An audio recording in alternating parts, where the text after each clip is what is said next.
klassiline teenindus. Kelner toob ilusti turvavöö kätte sulle.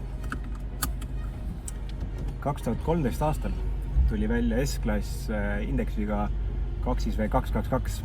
Minu meelest äärmiselt ilus auto ja väga õnnestunud disainiga.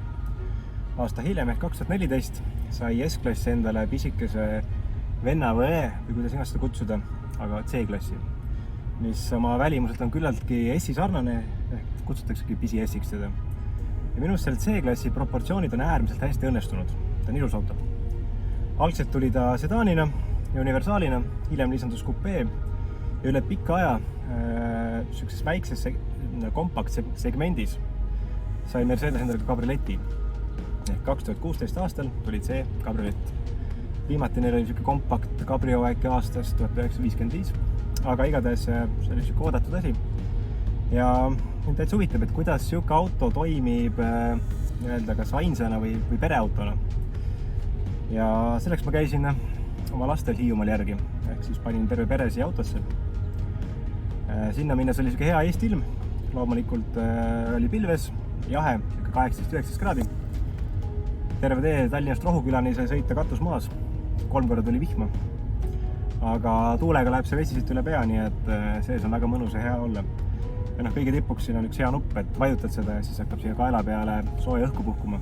See nagu omakorda pikendab seda sõiduhooaega, ma arvan, 1 või 2 võrra. Et kui tavaliselt tahaks septembris panna autoga kabrio endal kuskile garaaži ära, siis ma arvan, et sellega võib julgelt oktoobrini lasta. See konkreetne auto on aastast 2017. Sain selle Veho kasutatud autode osakonnast, et just järgi proovida, et kuidas ta pereautona toimiks. Panin oma lapsed siia taha turvatoolidega ja kuna terve tee üldse ei vingunud, siis järelikult oli neil ruumi piisavalt. Ja ka ees oli ruumi samal ajal nagu piisavalt, et ei pidanud istet vastu rooli päris tõmbama. Kuna sellel põlvkonnal nüüd on ohtralt alumiiniumi kasutatud, siis see kere on päris jäik. Et üldiselt kabriod kipuvad olema natuke siuksed palju vähenduma, siis siin seda ei tunne. See rool on hästi mõnus, siuke käepärane, ütleks, et sportlik isegi, mis kutsub natukene ka pahandust tegema. Et ta neelab väga mõnusalt kurve ja asju, et ta on hea sõita. Isegi nagu kiiresti väga hea sõita, seda ei tohi teha muidugi, aga ahvatlus on suur. Üldiselt see iste, kõik on hea, see iste asendab mõnus. Ta on, kui varasemalt Mersudel pigem vedruvankrid need toolid, siis siin on istmed on küll väga jäigad ja sportlikud ja külgtugi on väga mõnus, nii et hoiab sind ilusti paigal. Et ongi see, et täitsa mine ja hulla purvides, kui tahad. See auto suudab endal katuse pealt maha pakkida 20 sekundiga, sama kiiresti kokku tagasi. Ja seda võid teha kuni 50 km tunnis. See väiksema pealt proovisin, täitsa toimis.